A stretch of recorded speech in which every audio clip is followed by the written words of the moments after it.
خلد صبور ثابت لن أستكين. السلام عليكم ورحمة الله وبركاته ومرحبا بكم. ده ثالث لقاء لينا بنتكلم فيه عن السيرة الذاتية للدكتور عصام دربالة رحمه الله والصحوة الإسلامية في مصر. قلنا ان احنا كونت انا والشيخ عصام اسره سميناها اسره الطليعه. كنا وقتها زي ما قلت لكم لسه على الفكر الناصري، ودي كان في نهايه او في النصف الثاني او ممكن في نص السنه بالظبط بتاع سنه اولى هندسه. انا كنت في اولى ميكانيكا وهو كان في اولى مدني، استعدادا لانتخابات اتحاد الطلاب اللي كانت بتجري كل سنتين. في الحقيقه اتحادات الطلاب زمان كان ليها سلطات واسعه، يعني كان رئيس اتحاد طلاب الجامعه تحت يده مجموعه من الموظفين تابعين ليه هو، مش تابعين لا لرئيس الجامعه ولا لاي احد اخر، تابعين له هو شخصيا. كانت ميزانيه الاتحاد وهي ميزانيه كبيره كانت تعتمد منه هو شخصيا. لكن السادات بعد ذلك كما سناتي في الحديث اجهز على هذا النظام الطلابي الراقي. بدأنا في سنة تانية في كلية هندسة اللي هي السنة الثالثة الدراسية، لأن كلية هندسة بتبدأ بسنة اسمها إعدادي، وبدأنا نستعد استعداد جدي لانتخابات اتحاد طلاب الجامعة. بتبدأ في الأول في الكليات. عملنا جولة أنا وعصام دربالة بقى كان لسه طالب صغير في كلية هندسة على الطلاب اللي كانوا أعضاء معانا في أسرة الطليعة، وبدأنا نتحدث معاهم بشأن نزول الانتخابات. في الحقيقة وجدنا عزوف من قسم كبير من الطلاب اللي كنا بنظن إن هم يكونوا إيجابيين في المشاركة في العمل الطلابي والانتخابات الطلابية والأنشطة الطلابية وما إلى ذلك. وجدنا عناء ومشقة في إن احنا نستكمل القائمة بتاعتنا اللي هي قائمة أسرة الطليعة على مستوى كلية الهندسة. كان مفروض في كل فرقة في طلبة بتترشح وبعدين بيتكون منها اتحاد طلاب الكلية.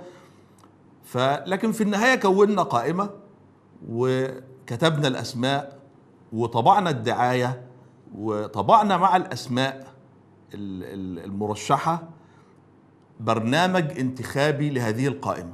وده كان شيء جديد على انتخابات اتحاد الطلاب، بل كان شيء جديد على الانتخابات أصلا. حتى انتخابات مجلس الشعب ومجلس الشورى كان وقتها اتكون مجلس الشورى تقريبا ابتدعوا السادات في مصر.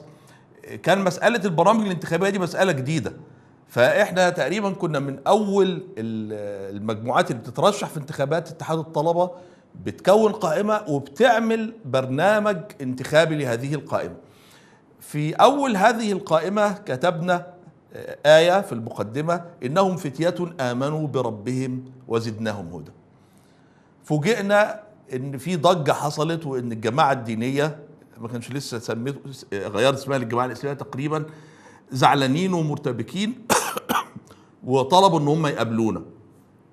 بالفعل قابلناهم، قابلنا أسامة حافظ، وفي الفترة دي تعرفنا برضو على حمدي عبد الرحمن. كل دول كانوا معانا في هندسة. وبعد قليل تعرفت أو في نفس التوقيت تقريبا اتعرفت على ناجح إبراهيم عبد الله اللي هو كان وقتها طالب في كلية طب بيسبقني بعامين دراسيين فقط. طبعا الصور اللي بتعرض عليكم دي صورهم لما عجزوا، مش صورهم طبعا هم شباب.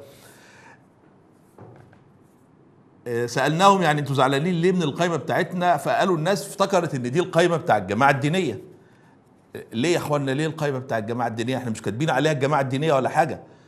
قالوا لأن في آية كتبت في مقدمة هذه القائمة: إنهم فتية آمنوا بربهم وزدناهم هدى، فدي توحي إن هي قائمة الجماعة الإسلامية. كان في سبب تاني برضو إن القائمة ما كانش فيها ولا واحد نصراني على مستوى الكلية كلها، وده سببه في الحقيقة إن هم كانوا بيحجموا عن النزول في الانتخابات. أنا أفتكر إن أنا والشيخ عصام لما عملنا جولة على أعضاء أسرة الطليعة لعرض مسألة الترشح في الانتخابات عليهم، ان النصارى بالذات كانوا بيحجموا وكانوا اكثر احجاما، وفشلنا في اقناع اي واحد منهم ان ينزل معانا على القائمة. بالرغم ان احنا كان بيجمعنا جميعا الفكر اليساري الناصري. فالمهم الجماعه الدينيه يعني ابدت قلقها وقالت ان الطلبه بداوا يفهموا ان هذه القائمه اللي بدات تتوزع في كليه هندسه ان هذه القائمه تخص الجماعه الدينيه، قلنا لهم احنا لم نكتب الجماعه الدينيه ولا غيرها. فالمهم انتقل النقاش لمرحله متقدمه ان احنا طبعا عايزين ننسق وننزل احنا وانتوا بقائمه واحده. في الحقيقه احنا رحبنا بهذا الامر، هقول لكم ليه. لان معظم اللي نزلناهم معانا في القائمه لم يوفوا معانا بالوعد وما ورشحوش نفسهم اصلا. يعني بعد ما طبعنا القائمه واتفقنا مع الاسماء اللي موجوده فيها انهم هيذهبوا لمكتب رعايه الشباب ويسحبوا الاستمارات الترشح لاتحاد الطلاب ويملوا الاستمارات دي ويقدموها كطلب للترشح، فيبقى من الاسماء اللي هتطبع وهتيجي للطلبه يختاروا منها، معظم اللي معانا في القائمه ما عملوش كده.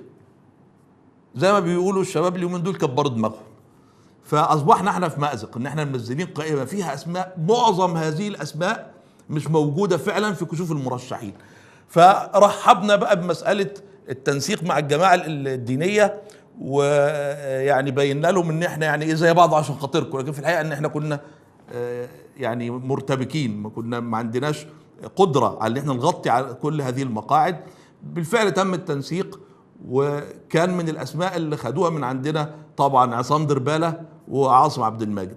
انا كنت مرشح لجنه ثقافيه، هم قالوا لي لا اللجنه الثقافيه عندنا فيها مرشحين، لو سمحت انتقل للجنه الفنيه. يا اخوانا ما ينفعش انا لجنه ثقافيه وانا مقرر اللجنه الثقافيه في اسره الطريعه، لا لو سمحت غير للجنه الفنيه. فغيرت للجنه الفنيه. وما انساش اقول لكم ان انا سقطت في الانتخابات دي، وان انا ما بحبش اي انتخابات وما بحبش انزل اي انتخابات بعد ما سقطت في هذه الانتخابات. بس هذه الفترة خلتنا احتكينا اكتر بالاسماء اللي انا ذكرتها لكم من كلية هندسة: اسامة حافظ، حمدي عبد الرحمن، طارق علي ابراهيم، وده كان معايا في نفس الدفعة في سنة تانية ميكانيكا. احتكينا اكتر بهذه المجموعة.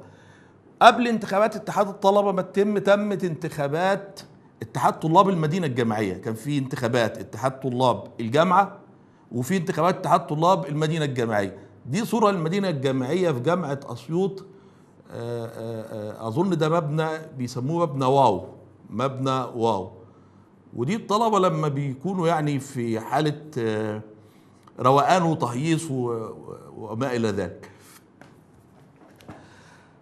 انتخابات اتحاد طلاب المدينه فاز بيها، تمت قبل انتخابات اتحاد طلاب الجامعه، فاز بيها واحد من الجماعه الدينيه اسمه محمد احمد علي، كان في كليه الطب، هو دلوقتي دكتور باطنه من المنيا برضه.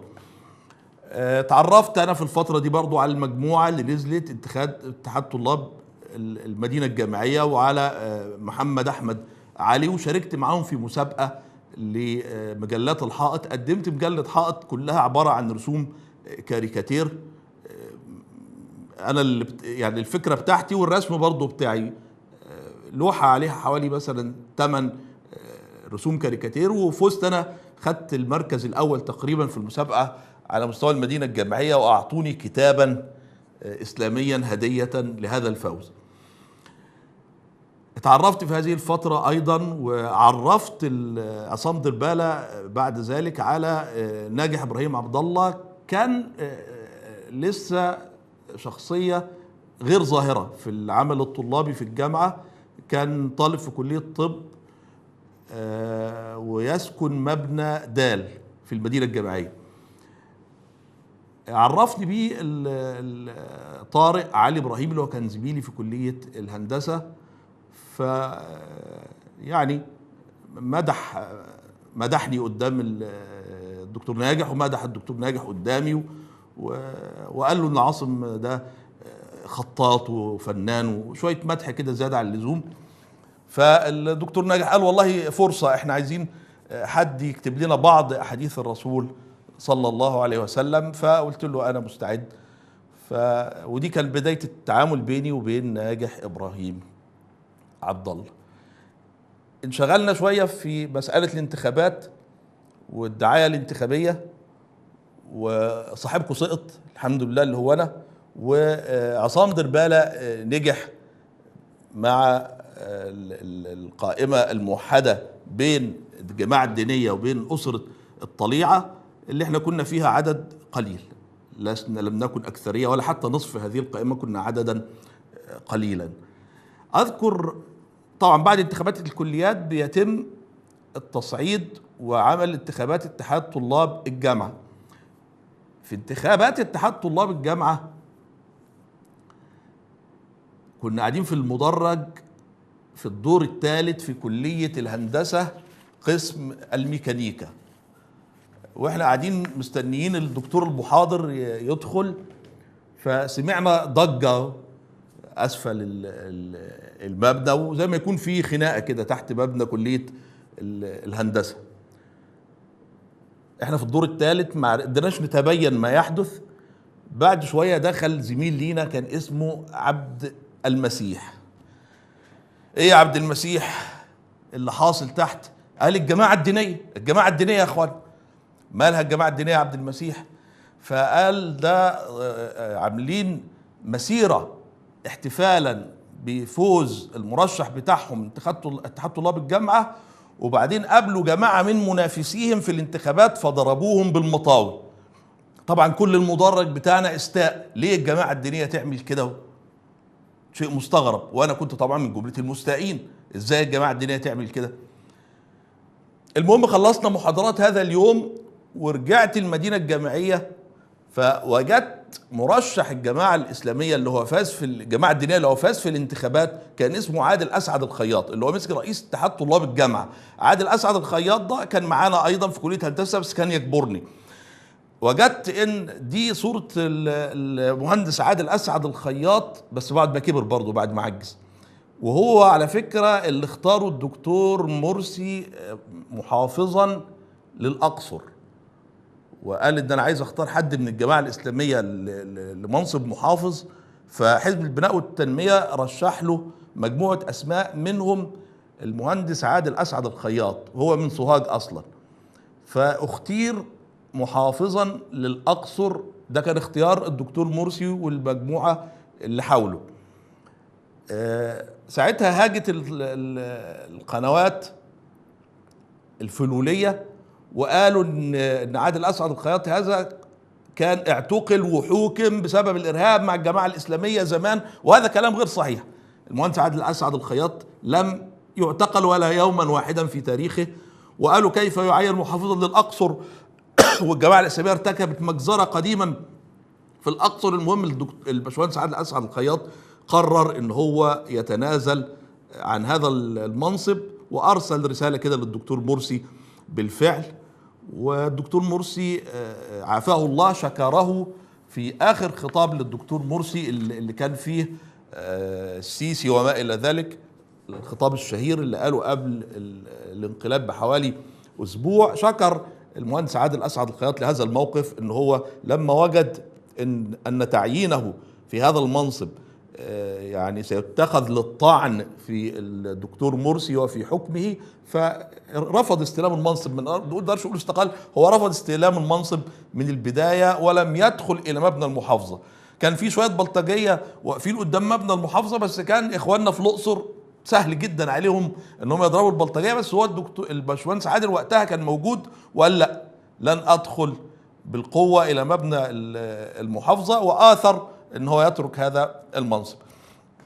لما رجعت المدينة الجامعية بعد انتهاء المحاضرات هذا اليوم، فوجئت ان في ضجة في المدينة ان عادل أسعد الخياط تم الاعتداء عليه وضربه بالمطاوي من قبل بعض البلطجية بتوع الحزب الوطني.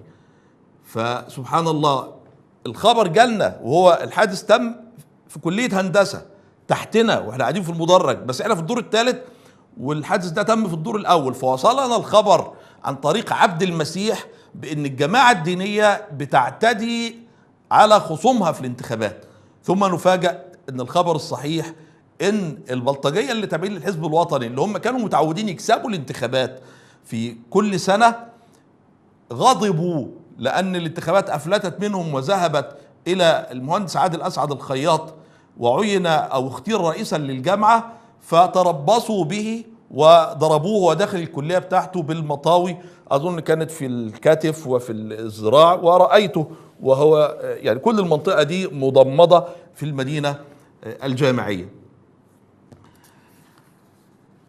مضت الأيام وبدأت أبتعد قليلا عن عصام دربالة.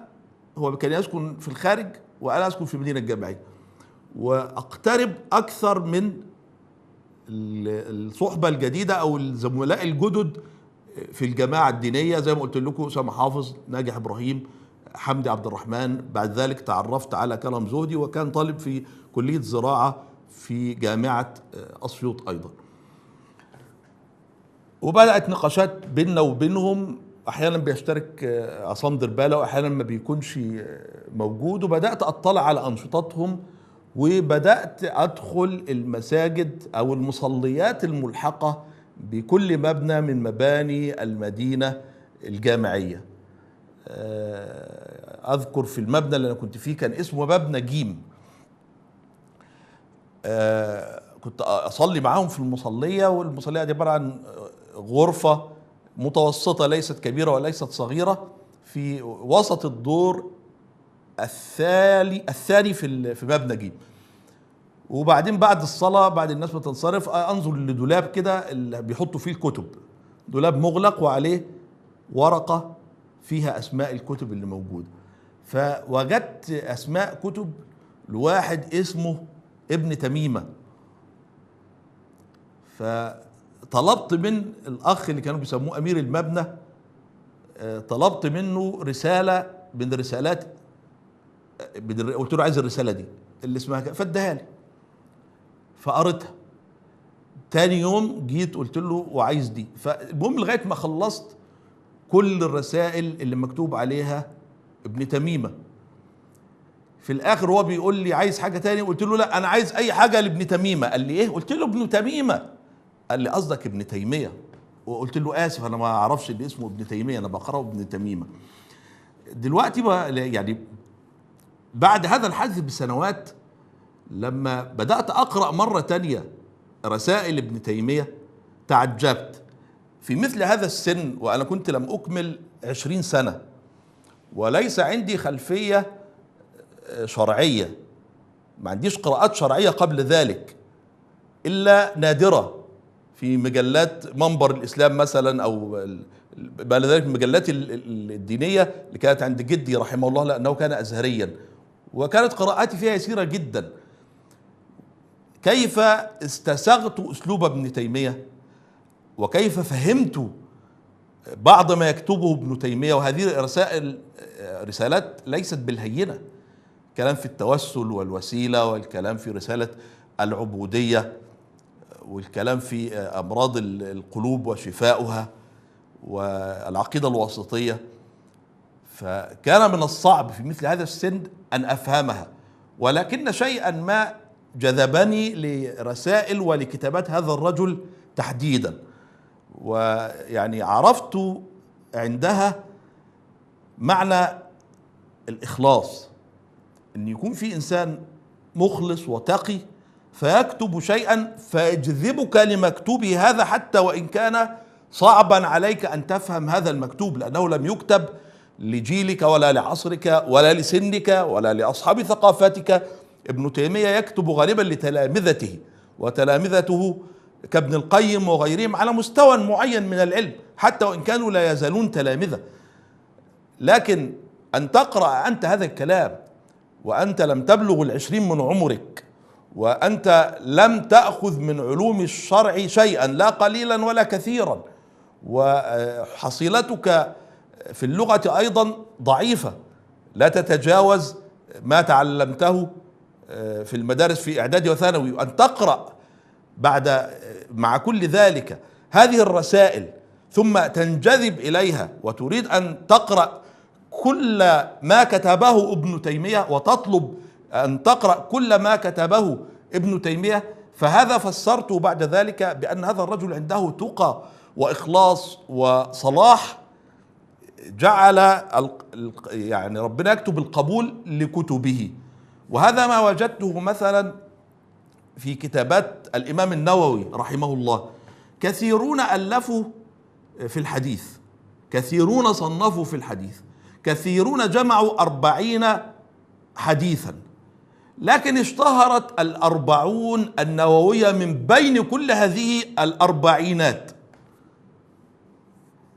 أيضا رياض الصالحين، اشتهر رياض الصالحين من بين كتب حديث كثيرة، واجتمعت عليه كل المدارس الإسلامية الحديثة تقريبا. يعني تجد أن الإخوان بيدرسوا رياض الصالحين، الجماعة الإسلامية توصي برياض الصالحين، التبليغ والدعوة أهم شيء عندهم كتاب رياض الصالحين، السلفيون ما عدا الحزب اللي انتوا عارفينه اللي خرج من السلفية تماما يهتمون أيضا بكتاب رياض الصالحين. فهذا لشيء في نفس المؤلف، هذا لشيء من الإخلاص، شيء عظيم من الإخلاص، من التقى، من الصلاح، جعل هذه الكتابات منه تلاقى بالقبول وتتلقاها الأمة بالقبول. قرأت تقريبا كل الرسائل الصغيرة التي كتبها ابن تيمية وانجذبت لها، وبدأت أبحث عن كتابات أخرى. وهذه الفترة كانت الفترة الوحيدة تقريبا اللي ابتعدت فيها بعض الشيء عن عصام دربالة، ولأني اقتربت وقتها كنت أتعرف وقتها بهذه المجموعة الجديدة. بدأت أقرأ لعيسى عبده، والدكتور عيسى عبده رحمه الله لمن لا يعرفه من أشهر من كتب في الاقتصاد الإسلامي. ونظرا لأني كنت أقرأ أيام النصرية في الاقتصاد وما إلى ذلك، واليساريون عموما يهتمون بدراسة الاقتصاد، فقد أحببت أن أقرأ في الاقتصاد الإسلامي. قرأت فترة للدكتور عيسى عبده في الاقتصاد الإسلامي، إلى أن جاءت مرحلة مفصلية في تاريخ الإنسان، يعني صراع بقى بين القديم وبين الجديد، لا هو مش جديد، وبين الأصل، صراع بين ما أنت عليه من فكر، من سلوك، من أعمال، وبينما بدأت تكتشف أن الإسلام يطلبه منك، وأن الله ورسوله، وأن الله يريده منك ويرضاه لك، وأن الرسول صلى الله عليه وسلم يريده منك. هل سنبقى على ما ألفناه وما تعودنا عليه؟ هل سننتقل لمرحلة جديدة؟ كانت هذه فترة صراع داخلي، صراع نفسي، لكن كان في شيء بيقول لي في داخل نفسي ان انا سانتقل، وان انا لن ابقى في القالب القديم الذي نشأت فيه وتعودت عليه وألفته حتى قاربت أن أختم عامي 20، وأني سأنتقل إلى مرحلة جديدة، مرحلة عظيمة. في نهاية العام الدراسي سنة تانية ده دعتني الجماعة الدينية للمشاركة في معسكراتها الصيفية. كنت أقرأ إعلانات المعسكرات الإسلامية وأنا في الجامعة، في الكلية، في المدينة الجامعية، فدعاني أسامة حافظ وقال لي املأ استمارة للمعسكر. فقلت له المعسكر اللي هيبتدي يوم 20/6، احنا غالبا بنخلص الامتحانات غالبا 28/5 وقتها، يعني 28/5 27/5 نبتدي الامتحانات معقول شهر 5 ونخلصها في آخر شهر 5. فقلت له المعسكر اللي انتوا اعلنتوا عنه اللي هو من يوم 20/6 ليوم 30/6، قال لي لا انا عايزك تيجي معانا المعسكر اللي هو من يوم 10/6 ليوم 18 أو 17/6. قلت له ايه المعسكر ده؟ قال لي معسكر القيادات. قلت له قيادات ايه وانا مالي بالقيادات؟ فقال لي لا مالكش دعوه، بس انت تعالى معانا. فانا جبت استمارة المعسكر الكبير اللي هو من 20/6 ل 30/6، ووجدت فيها بيقول لي كم تحفظ جزءا من القرآن، كم تعرف من كذا. فقلت انا ما احفظش ولا جزء من القرآن، انا لا احفظ الا قصار الصور اللي كانوا يحفظوها لنا في المدارس، فلا احفظ شيئا من القرآن الا هذه. على فكرة في هذا الوقت كان مسألة حفظ القرآن هذه نادرة. ما كانش فيه المدارس والكتاتيب بتاع تحفيظ القرآن المنتشرة الآن في كل مكان وفي كل مسجد تقريبا. ما كانش فيه الجمعيات بتاع تحفيظ القرآن مطلقا. كان حتى الصلاة في المساجد والحفاظ على صلاة الجماعة كان هذا أمرا نادرا. يعني المسجد الضخم تجد فيه ربما 3 يصلون الفرض، الشيخ بتاع المسجد ومقيم الشعائر والفراش، وممكن يبقى فيه واحد رابع معاهم أو 2 تانيين يكونوا ناس على المعاش وقربوا يموتوا. فيعني واحد كده عنده حاجة و70 سنة، فلما عاش لغاية ما كمل حاجة و70 سنة افتكر ربنا ونزل يصلي في المسجد يعني بعض الفروض كده. لكن ما كانش ممكن صف يكتمل في صلاة الجماعة في أي مسجد في مصر، مش ممكن الصف الأول حتى يكتمل. كان الشيخ يعدي قدام المسجد فينادي عليه مقيم الشعائر ولا الفراش: يلا يا مولانا أذنا العصر وهنقيم الصلاة دلوقتي. يقول له: أجازة يا ابني النهاردة، أنا عندي أجازة، وما رضاش يخش يصلي. فكان مسألة الصلاة والاهتمام بالصلاة نفسها والحرص على صلاة الجماعة أمر نادر. كان كثير من النساء في مصر لا يعرفن أن الصلاة واجبة على المرأة. تصوروا ضياع الدين والعلم والشرع والإسلام في مصر وصل لأن النساء بعضهن كان يظن أن ربنا كتب الصلاة على الرجال مش على النساء. ويعني في ذلك قصة موجودة في أسرتنا. أنا جدي رحمه الله، جدي لأبي أزهري، فلما تزوج من جدتي علمها الصلاة. تزوج بها وهي فتاة صغيرة كعادة المصريين في ذلك الوقت، فكانت تصلي معه. كان يعني عندما يكون بصحة جيدة يذهب للمسجد، عندما يعني يكون تعبان شوية أو كسلان شوية برضه يصلي في البيت، يصلي بها، فهي تصلي معه كل الصلوات وفي وقتها. كان لا يضيع فرضا في وقته، يصلي الفجر في وقته ويقرأ بعد صلاة الفجر ورده من القرآن، ويختم يومه بصلاة العشاء في أول وقتها ويقرأ بعدها ورده أيضا من القرآن ثم ينام. فلما ذهبت جدتي إلى أهلها بعد الزواج بفترة وأقامت معهم فترة من الزمان، كانوا يسخرون منها. كانوا يعني كانت تسمى عندهم أم إسماعيل. كانوا بيقولوا أم إسماعيل بتصلي زي الرجالة. كان الناس بتعتقد أن الصلاة، أو بعض النساء بيعتقدوا أن الصلاة هذه واجبة على الرجال فقط وليست بواجبة على النساء. كان يعني هناك ضياع كامل للدين في مصر، ودي من بركات العسكر العلمانيين. وهذه هي خطة العسكر العلمانيين، أن يسلخوا الناس من دينهم سلخا، لأنهم عارفين أن الإسلام هو الذي يقاوم الطغيان، وليس كما يقول حزب النور أن الإسلام يعلمنا الخضوع للطغيان. لا، الإسلام هو الذي يقاوم الطغيان. وهم يعلمون أن الغرب أو الشرق، وهم كانوا يدينون إما للشرق الشيوعي وقتها وإما للغرب الصليبي، أن الغرب أو الشرق الذي يدينون بالولاء له لا يحب وجود الدين في هذه البلاد، لذا كانوا يتقربون إليه بمحاربة الدين. لذا من مجرد ما بدأت ملامح الانقلاب في مصر قلت إن هذا انقلاب على الشرع وليس على الرئيس، وكنت أقول ذلك دائما من فوق منصة رابعة وفي غيرها. هذا انقلاب على الدين، الدين في خطر، الإسلام في خطر. الآن يتبين لنا صحة هذا الكلام، وأن الحرب فعلا على الإسلام وعلى المسلمين وعلى المجاهدين كأهل غزة وأهل سوريا وغيرهم.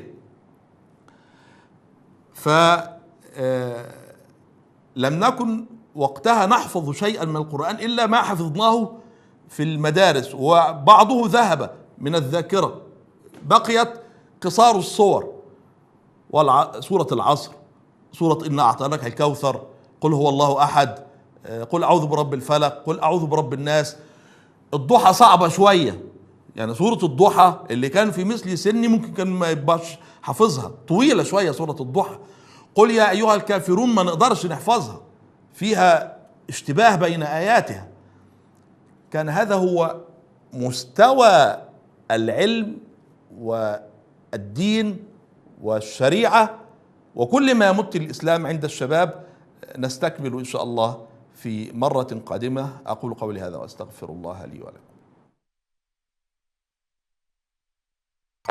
لا لن أموت أبدا ومهما تأكل النيران في حقد دفين. فأنا هنا صلد صبور ثابت لن أستكين.